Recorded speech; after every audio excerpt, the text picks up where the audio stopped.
And welcome back, everyone. This is the X Zone. I am Rob McConnell, coming to you from our broadcast center and studios in Hamilton, Ontario, Canada. If you would like to send me an email, xzone@xzoneradiotv.com, on all social media sites, Xzone Radio TV. And to find out about the programming we have available for you 24/7, 365 on the X Zone Broadcast Network, www.xzbn.net. My guest this hour, X Zone Nation, is Raymond Szymanski, and he's an award-winning author and researcher. Raymond is currently the undisputed expert on Wright-Patterson Air Force Base and its heralded connection to extraterrestrials. In his 2016 published book, 50 Shades of Grey, Evidence for Extraterrestrial Visitation to Wright-Patterson Air Force Base and Beyond, Szymanski reveals a myriad of photographic evidence he has personally taken and factual information he has developed from that supports long-held rumors of Wright-Patterson's alien involvement. As a 40-year employee of the legendary Air Force Base, Raymond has unique first-person access to locations and individuals with information that eludes other accomplished researchers, regardless of their pedigree. Joining me now is Raymond Szymanski. And Raymond, welcome to the X Zone. Hey, thanks, Rob. Just delighted to be here. Well, we're super glad that you're here, my friend. Tell us a little bit about yourself and where your interest in extraterrestrials comes from. The first week that I was a co-op student at Wright-Patterson Air Force Base was January of 1973. Mm-hmm. And I had a mentor who was assigned to me that I write about in the book. And I call him Corvette Al because he would not permit me to use his last name for reasons I'll explain later. So he said, hey, look, you're the new guy. I'm going to show you where the Greasy Spoon Cafe is. And it was out our building through this dark, unused hangar and into another section of this very large complex. Mm-hmm. And as we stepped into this very empty, dark hangar, he turns to me and said, have you heard about our aliens? And I know I'm a kid from Detroit, I'm 19. I didn't know aliens. So I said, what do you mean? He goes, yeah, there was a crash out west and they brought the aliens machine and the aliens here for evaluation. And I said, oh, really? He said, yeah. He said they keep them in the tunnels. And to which I replied, we have tunnels? Imagine, this is my first week at a place that has over 600 buildings and 8,000 acres. Wow. So the conversation went on, and I said, well, can we go see these aliens in the tunnels? He said, no. Well, why not? Well, because it's a secret. And I had to laugh. I said, well, if it's a secret, how do you know about it? Exactly. And he said, well, everybody knows about it. It's kind of a general population secret. So, I learned more and I asked folks about it. But in 1973, Blue Book had already been there for over 20 years. So everyone was knowledgeable about the connection between Wright-Patterson and the Roswell crash wreckage, which actually was taken there and was evaluated there. So I think it was just one of those, we know Wright-Pat's connected to aliens, and our belief is that they're hidden somewhere on base, maybe not necessarily in the tunnels. And that's where it all started. Fascinating. If somebody would have asked me if I seen the aliens being from Detroit, I would have said, sure, the Canadians come across the bridge all the time. That's right. Yeah. For cheap shoes, they're shopping at Sears. That's right. That's right. Not to mention the cheap booze as well. What do you think is going to happen with the trade war between Canada and the United States now? Isn't that stupid? I'm actually living in a dark hole in my basement, so I don't really watch the news. I don't watch national news. I don't watch local news. And, you could tell me that we were at a real war with each other. I honestly wouldn't be aware of it. You're a very smart man. You're a photojournalist. Yes. How does this tie into your book? A lot of the books you'll find are just nothing but narrative. Mm-hmm. And it would be nice to get a little, evidence to kind of visualize what's going on and sink your teeth into it. So when I say I was with Travis Walton at the site of his abduction on this day in 2015, I have a photograph of myself and Travis Walton at his abduction site on that date published in the book. And I do that for just about everything because I think it adds credibility. And it says, hey, if you don't agree with me or you think I'm blowing smoke, well, here's my best evidence go ahead and try to refute it.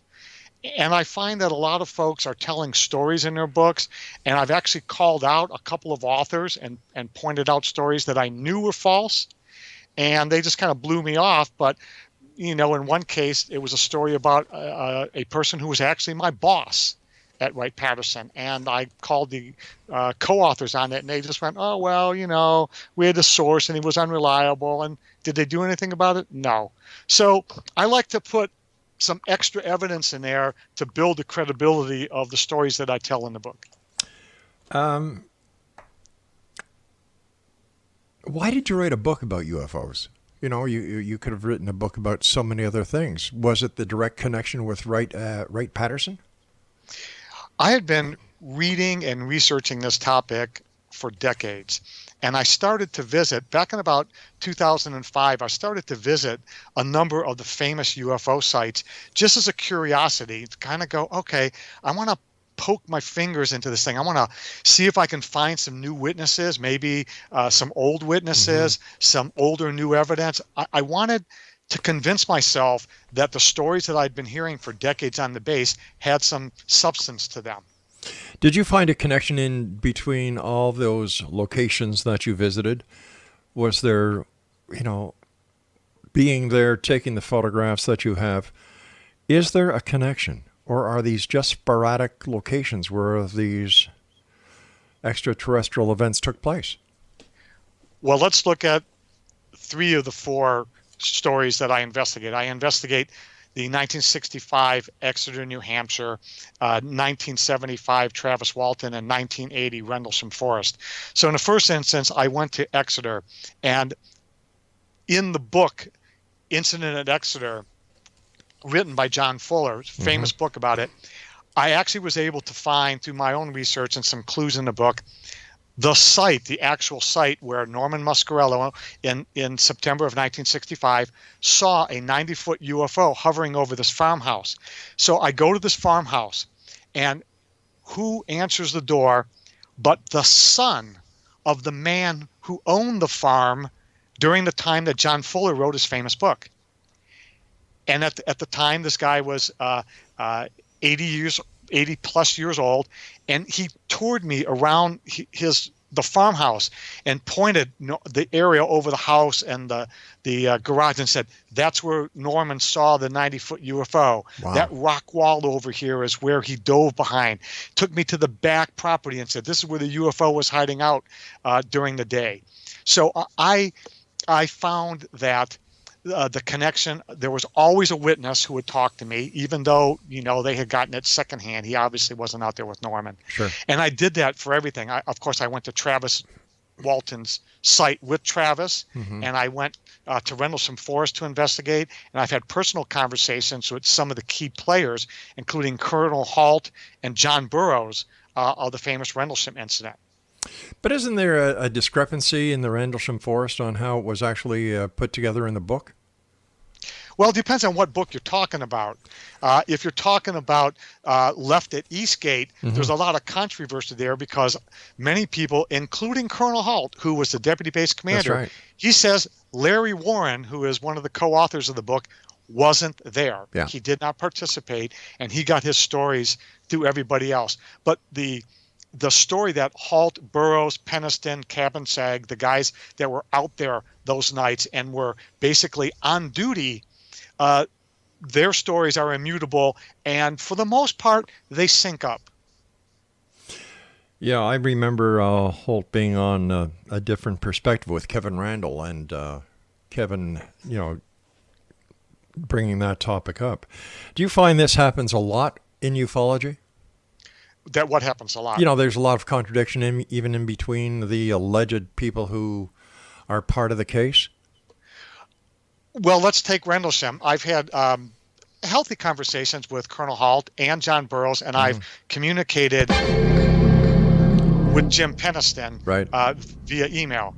And their stories fully sync up. I've read the book that Burroughs, Peniston, and Nick Pope put together. It jives with everything I've heard. It's a very, very consistent story, and there's too many witnesses. There are dozens and dozens. You and I have to take our commercial break. Please stand by. Exo Nation, our guest this hour is Raymond Szymanski.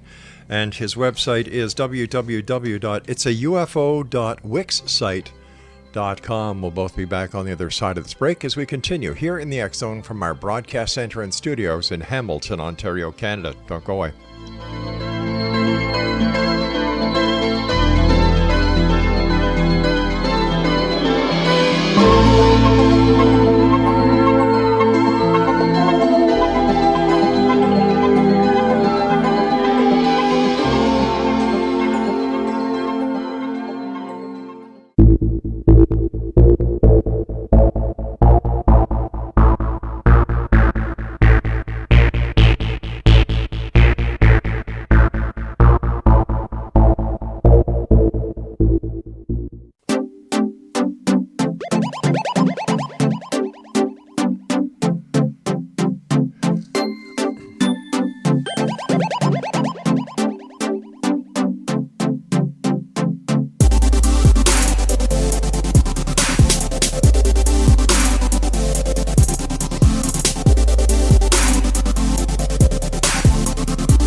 Welcome back, everyone. Raymond Szymanski is our special guest this hour. His website is itsaufo.wixsite.com, and he's the author of 50 Shades of Grey, Evidence of Extraterrestrial Visitation to Wright-Patterson Air Force Base and Beyond. Before we went to the break, we were talking about, I was talking about inconsistencies, and you were telling us about the consistencies that you found in the Rendlesham Forest case. Yes. Again, I've had a wonderful opportunity to actually speak with two of the principals and communicate somewhat extensively through email with the third, right. And all the material is pretty consistent. But there is some inconsistencies between what Larry Warren and his co-author wrote in Left at Eastgate and the story of the folks who have the records and can prove that they were actually out in the forest that night. Larry has some evidence to show that he was on the base, but it seems like nobody's vouching for him actually being there. And his co-author has recently disavowed him and said, I was fooled for decades, and now I realize that Larry was not being forthright, and I can no longer back the story. I'm not passing judgment on Larry Warren or Left at Eastgate, and I really, really enjoyed the book, but there has been some facts apparently coming out that prove that the book Left at Eastgate probably has a few things that were fabricated by the authors. What does that do to the UFO community and other UFO authors like yourself? Well, I think it casts a shadow on us because I myself have found reputable researchers. I'm talking people who do every weekend. They're out at a conference and they're a headliner, and a couple of them I've pointed out errors in the book, fabrications, or just sloppy research. Sure. And they don't. It's like, hey, we're selling books, shut your mouth. And, so I haven't really made it public. But for those people, I personally have lost respect for them. And there's others that I know are high integrity. And those are the people that I tend to hang with or I tend to communicate with. So, it's not all bad, but, no. They should clean up their act a little bit. And I think it maybe will cast a shadow on the rest of us. All right. You gave us three stories, the Exeter, the Travis Walton abduction case, and Rendlesham Forest. On each one of the cases, based on the research that you have done, what are your conclusions? Let's take Exeter. Was it a UFO? There's no doubt. When you take into consideration the first night with Norman Muscarello, who not only saw it once, but he saw it twice. The second time he saw it, he was in the company of two police officers, David Hunt and Eugene Bertrand. So it's a no-brainer. The police officers had absolutely no reason to say, gee, Scratch Tolan was their desk officer. Gee, Scratch, we were out there and we saw this UFO. In fact, the moment they saw it, Bertrand got on the walkie-talkie and was communicating back to the desk, and he goes, Scratch, I see the damn thing myself. And then, in the book, there were dozens and dozens of witnesses that were being interviewed by John Fuller. So, that's a slam dunk. Okay. If you look at Travis Walton, he had 6 people in the truck the moment they saw the 30-foot craft that eventually zapped Travis and took him away for 5 days. They all passed multiple lie detector tests flawlessly. There was one inconclusive, and there was a reason for that. This one guy was in trouble, and he thought he was going to go to jail. But Travis's story has never changed. He has written one of the finest books ever, The Fire in the Sky, especially the last 100 pages, which debunks all the debunkers. And he goes into the story of how guys like Philip Klass tried to change the story and make life miserable for Travis. Read those 100 pages, and you will come away with a fabulous appreciation of Travis's story. And then Rendlesham, I talked to the participants, and I've communicated with others. Clearly, 24 security police and senior officers in the U.S. Air Force would not concoct a story about a UFO. In fact, you would expect just the opposite, that they would deny it to the end, to their grave. Mm-hmm. But that's not the case. So for me, it was a journey of, I wanted to poke holes in these stories, and I didn't care which way it came out. If I found people were lying, or the evidence was being fabricated, or it just wasn't true, I was fine with that. But that didn't turn out to be the case. Why do you think the officers involved in the Rendlesham case actually went public with it? Colonel Halt actually didn't go public. He wrote a letter to the Ministry of Defense probably a couple weeks after it happened. I think there might have been like 10 or 12 days lapsed between the actual ending of the events and when the MOD got the letter. And it was highly classified. But there was a Freedom of Information Act request, and there was a failure on the part of the person who was processing it to realize what they were releasing. So it was pretty much a mistake. And once the Halt memo was public, then it was open. So it was never meant to be public, but once it happened, they all backed up their stories and said, yep, that's the way it went down. Tell us about your MIB encounters.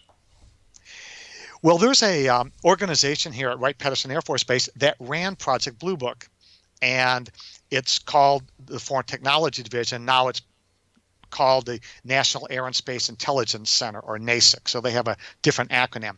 But back when it was FTD, they ran Project Blue Book, and it was supposed to be investigative, turned out to be more public relations. Mm-hmm. And of course, they do highly classified work. I mean, just the name Foreign Technology or National Air and Space Intelligence gives you the clue that they're doing important things that they're probably not going to tell the public about. Well, one day I was out on the golf course, which borders the building, and there was a gentleman who was in the shade of the tree, and I got into a conversation with him. He had the Men in Black suit. He had a hat on, the typical MIB hat. It was May, so it was super hot. And, in Dayton, we can get to the 90s easily in late May. So it was super hot, and he was just like totally not dressed for the weather. So I engaged him in this, hypothetical, are you a man in black and do you work there at this building, which, I know is the former FTD. And of course, he denied it, and we had this conversation. Well, months pass, and of course, my book is published. There's a long distance picture of him in there, and there's no way he can be ID'd from that. I got a communique from somebody who said, hey, I've got another picture of that guy. Would you like to have it?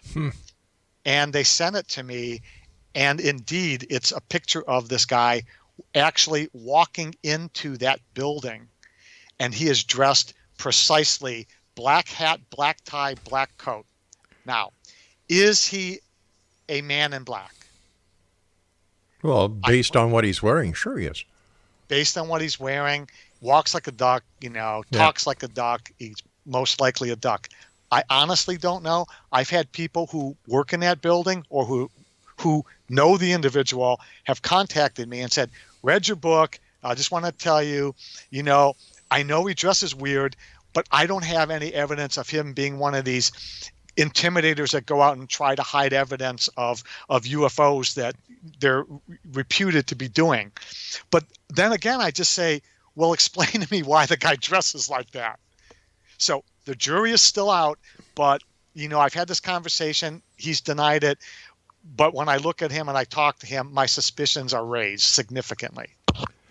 Earlier in this hour, you mentioned the tunnels beneath Wright-Patterson Air Force Base. Have you ever gone into those tunnels, and have you, in fact, seen these crashed debris? Absolutely, I've been in tunnels. And, we have vaults that go into tunnels and tunnels that go into vaults and every combination.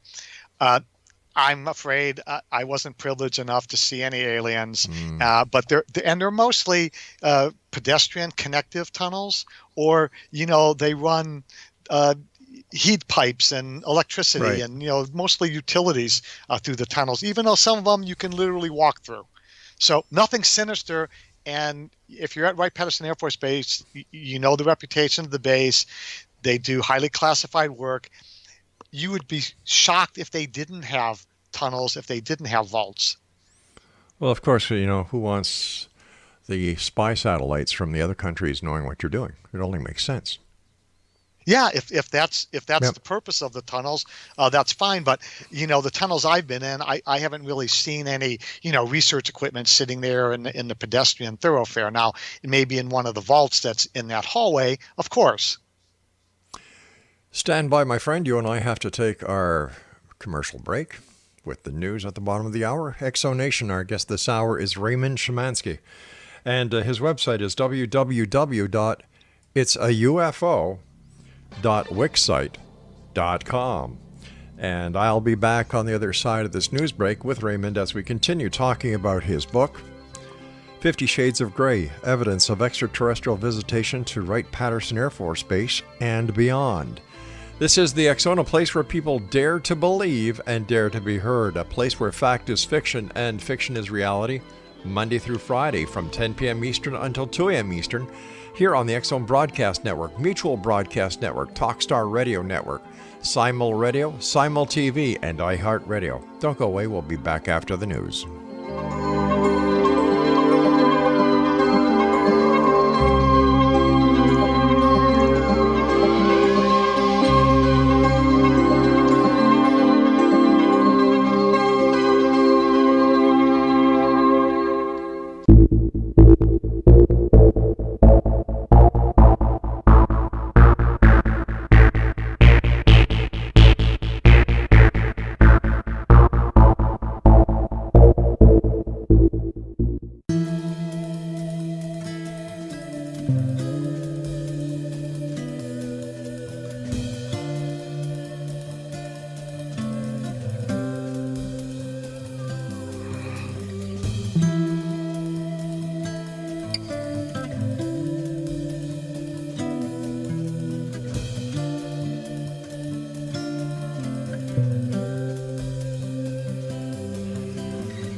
Welcome back, everyone. Our guest this hour is Raymond Szymanski. His website is itsaufo.wixsite.com.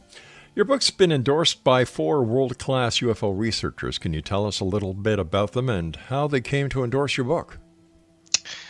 When I first started attending the International UFO Congress, I tried to seek out the best people for their category. So, Nick Pope had his pulse on all things British.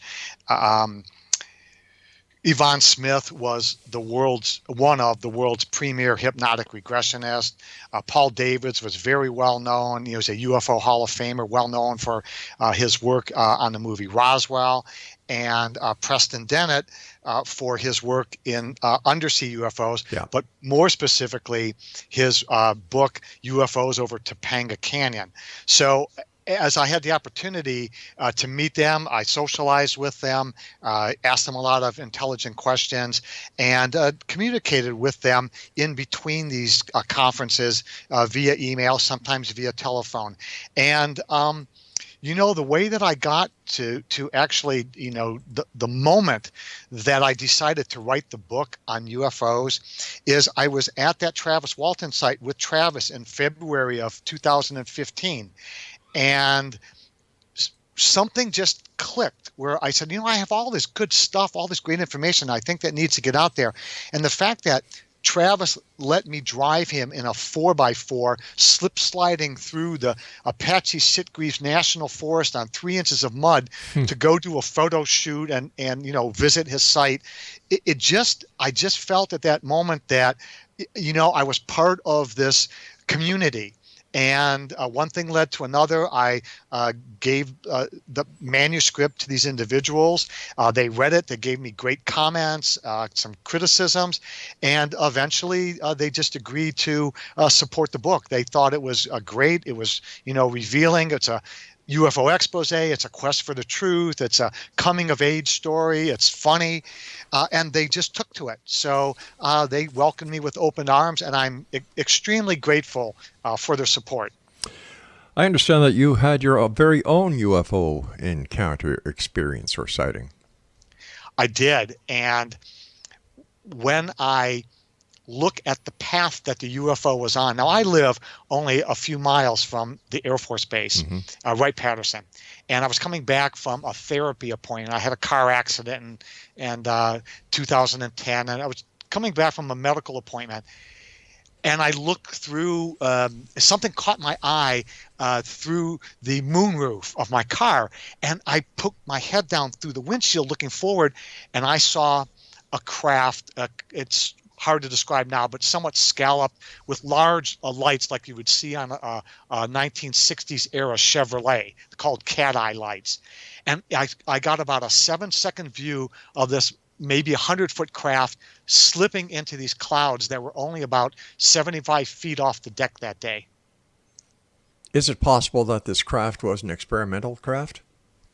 Well, they don't fly experimental craft here at Wright-Patterson for the simple reason that the entire base is surrounded by communities. Literally, like the graveyard of Fairborn, Ohio, sits 1 inch on the other side of one of the fences at Wright-Patterson, and then Beaver Creek is next to the other one, and then Huber Heights, and it's totally surrounded, and there's no space to do that. And it's not one of those places. So, but if it is ours, if that craft is ours, then we ought to make it public, and we ought to point to it and tell the world we own this, and if you mess with us, this is what you're going to get. Why do you think there's a truth embargo in place when it comes to UFOs and ETs? Wow. I really wish I had the answer to that. I'll speculate if you like. Okay, please. Yeah. The first thought that comes to my mind is we've got this carcass with technology that's so far advanced, and that we've been reverse engineering this carcass for decades. But how do we know we actually have the carcass? Well, we've recovered crafts, or there are, I guess, well-traveled stories about the material at Roswell that was recovered, and Aztec and other locations that we've basically recovered these. So using that as a stepping off point, we'd analyze it and we would actually try to exploit it. And there's a lot of narrative out there about, well, Bell Labs, and did they indeed get the material from Roswell ceded to them from Colonel Corso? He wrote the book Day After Roswell, and if you're familiar with that, Corso goes on to say, hey, a lot of the stuff that we're now using now, although it might be 10, 20, 30 years later, we gave these raw materials to these very smart companies, and they eventually figured out how to exploit it. And voila, now we had the transistor and the integrated circuit and lasers and fiber optics and all those type of things that maybe we wouldn't have gotten to for another 100 years. But isn't it also possible that these are actually discoveries made by humans and have nothing to do with ETs? It's entirely possible. I have actually gone back to the folks in the U.S. Air Force that I knew personally that worked in my building that brought companies like Texas Instruments out of the Stone Age with transistors and funded them to develop the first integrated circuits. Mm-hmm. And those people tell me, you know what?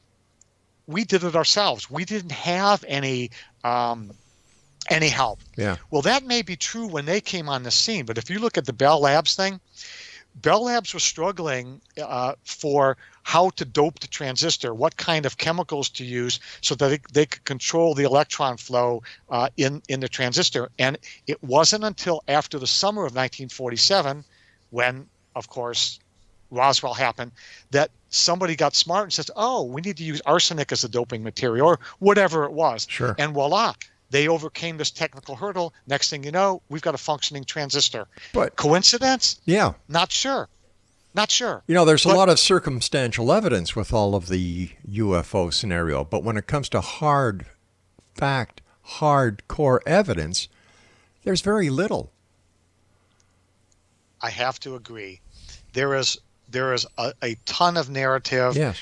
There's a ton of depositions. And that's why there's researchers like myself, in the field with metal detectors, going to reputed crash sites, looking for something that might be testable. So all these years that you've been going to crash sites, have you found any evidence? Actually, I've only been going to crash sites for 2 years. Okay, and 2 years. I currently don't have any test results that indicate that any materials that I either found myself or others have bequeathed to me show anything that I can pound my hand on the table and go, yeah, this is irrefutable. But there's always hope. That's true. There's always hope. Why do so many people believe that the aliens are responsible for so many of modern day technology? I have a hard time wrapping my mind around that we would rather give credibility to aliens or spacecraft that nobody can prove actually exist and take the glory and the good work done by many people. Rob, all we needed was the knowledge of what chemical to use to dope the substrate, and the transistor was born. It was just a little clue, and we're off and running. And the same thing with everything else. No, the aliens didn't give us integrated circuits. No, they maybe didn't give us laser technology nor fiber optics, but there was enough clues there that we went, oh, well, if we can make one transistor, we can make 1 million of them. Oh, wait a minute, there's this thing here, it's silicon. Well, that's odd. What's that all about? Okay. So I understand. I understand where you're going. They just gave us the building blocks. But we don't know that for a fact. That is a giant leap in supposition. And I couldn't agree more. And you know what? How do we know if somebody could travel across the galaxy through different universes? How do we even know that they need transistors? We're making a lot of suppositions here. And I think that this is what people are having problems with when it comes to the UFO community is it's a lot of smoke. But where's the fire? No, there's really a lot of good, solid research there. I mean, let's look at the abduction phenomena. You have hundreds, if not thousands, of individuals with medical, clinical, psychological evidence that they bring forward. They say, look, I had a pregnancy. I have a conscious recollection of creatures that I don't recognize. My neighbors saw the craft land in my backyard. There's radiological evidence. They burned the hole. The Geiger counter, went off the charts. 4 months later, I go to my gynecologist, and they cannot explain where the baby is. All right, we're going to hold it right there because I've got to take my final break. Exo Nation, our guest this hour is Raymond Szymanski. His website, www.itsaufo.wixsite.com. And we'll wrap up this hour here in the X Zone from our broadcast center and studios in Hamilton, Ontario, Canada, when we come back from this commercial break. I'm Rob McConnell. This is the X Zone. Don't go away.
And welcome back. Our guest this hour is Raymond Szymanski, and we're talking to Raymond about his book.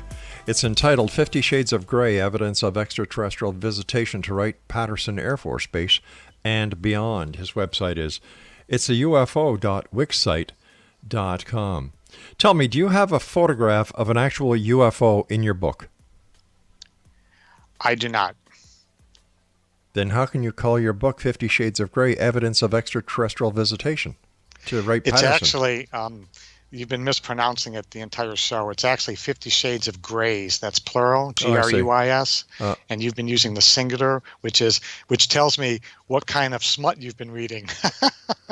Well, no, it's a typo. It's not the smut I've been reading. So all right. So tell me, evidence of extraterrestrial visitation to Wright-Patterson Air Force Base and beyond. So where is the evidence in the book? We're actually trying to dig that out. One of the things that I discuss in the book is the Adena Mound. Now, the ancient Adena Mound, the Adena culture here in the Miami Valley goes back about 3,000 years. Mm-hmm.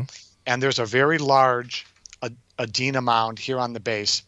The Adena, as a culture, the largest metallic object that they had was a copper axe head, which was probably about 5 inches in length. In the 1980s, early 90s, they did a non-intrusive, like ground penetrating radar and several other electrical conductivity tests to try to determine the stability, the disturbance level, and the contents of the Adena Mound. They were shocked to find multiple large metal objects that are about 2 foot by 2 foot in the Adena Mound that they cannot explain. Why don't they just dig them up? It's against the law, for one. It's actually a cultural heritage site, and despite the fact that that mound sits behind the fence in Area B of Wright-Patterson, it's protected and it's under the auspices of the National Park Service. So what happened is they just scratched their heads and they went away. I got the attention of some base authorities and I said, there's an anomaly in there that you really need to investigate. And I sent them copies of my book. And in the book, I say, think for a minute if I were to take a coffin and I were to put a extraterrestrial that had been brought to Wright-Patterson, and I wanted to bury it in a place that could never be touched again. And I was going to do this kind of on the sly. And I would take that coffin, instead of putting it in horizontally, I would drop it in vertically. And now I've buried it in a place that nobody is ever going to investigate. That's a nice theory, but on the other side, if you're going to get rid of an alien body, why not incinerate it and spread the ashes? Why chance something being found? We could possibly do that. What I posit is that we would bury them and give them a Christian burial because that's the way we do things on this planet. And if our astronauts were stranded on Mars or Saturn or some planet and they perished, we wouldn't want them permanently in a pickle jar. We'd want whoever's got them to respect them and dispose of them, if you will, or caretake traditionally. So it's possible that they would do that. Maybe that's what's in there. Maybe that's just the ashes and it's a flat box, but nobody knows. But an exclusive for your radio show tonight is I know that they are going to revisit that site next year, and they're going to be doing a more extensive examination, non-intrusive, of that site, simply because I wrote something in my book.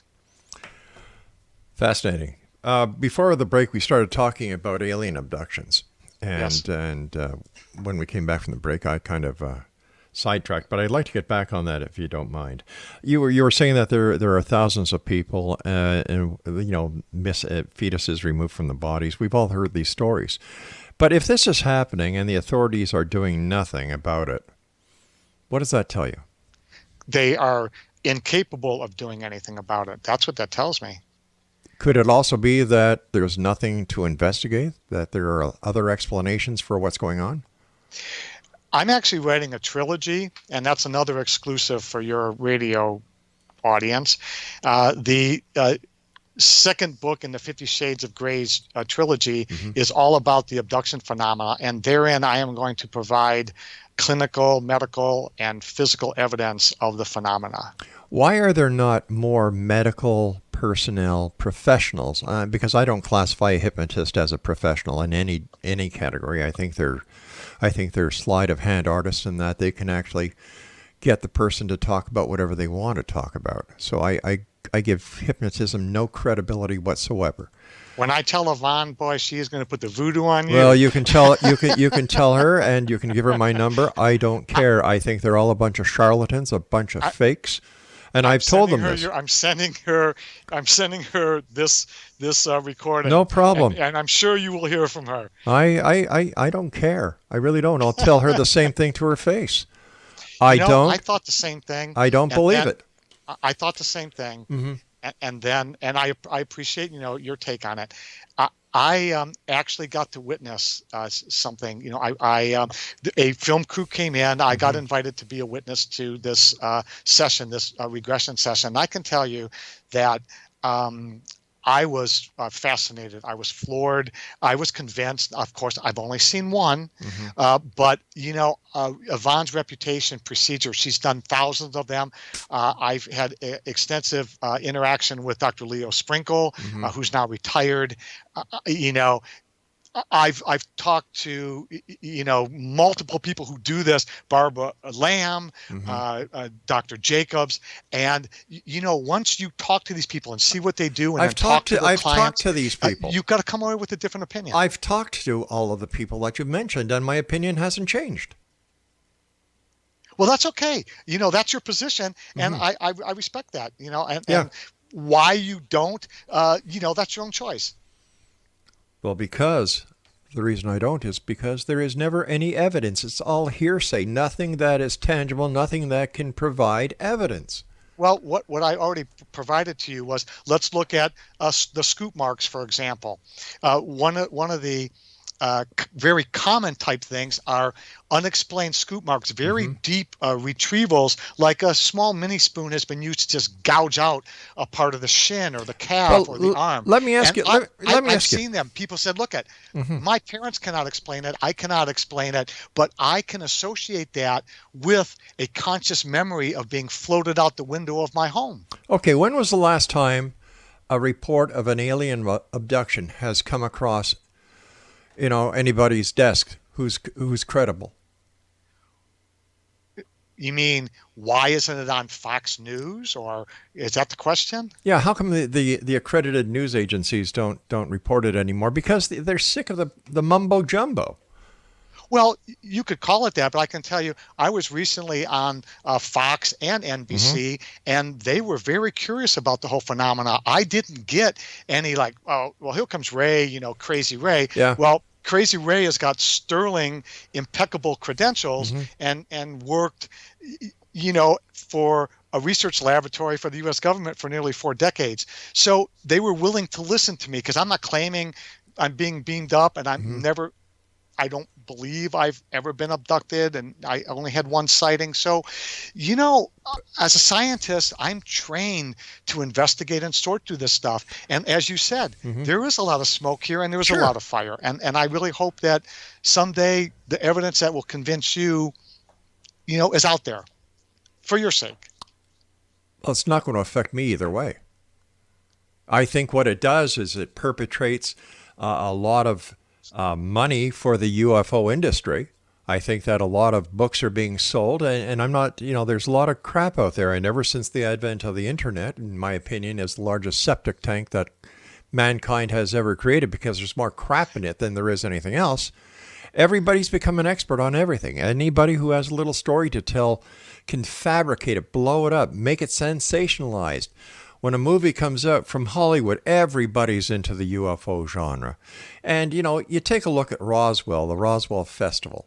That's a farce. It's a joke, for goodness sake. You've got a carnival atmosphere going on in a place that is abusing any credibility that is left of the Roswell case into a fair, into a... Everybody can be an expert, including radio show hosts. Oh, I'm not an expert. Believe me, I'm not an expert. And I never claimed to be an expert. What I'm claiming is that a lot of these people in UFO world make no sense. They make no sense. They come up with a lot of theories. They come up with a lot of angles. But when it comes to the one thing that will give them any credibility, it's missing. And that is the evidence. Are you familiar with the 1952 sighting over Washington, D.C., 2 consecutive weekends where they scrambled jets, and the blips were on radar screens at Andrews Air Force Base and the ground station at Washington National, and the jets chased after them, and the blips that were in the sky blinked out, and it was seen by hundreds of people. How about Rendlesham Force? You have a lieutenant colonel who's got a career to think about. All right, we've got to say so long for tonight. Whoops. This thing was over our head. It was beaming lights down at our feet. We've got to say so long, so I want to thank you so much for coming on. It's a strange world out there. I agree with you. And one day I hope the truth is found. But until there's any evidence to the contrary, I'm sorry. I am not a believer. Skeptic? Yes. Believer? No. I'll be back. Don't go away.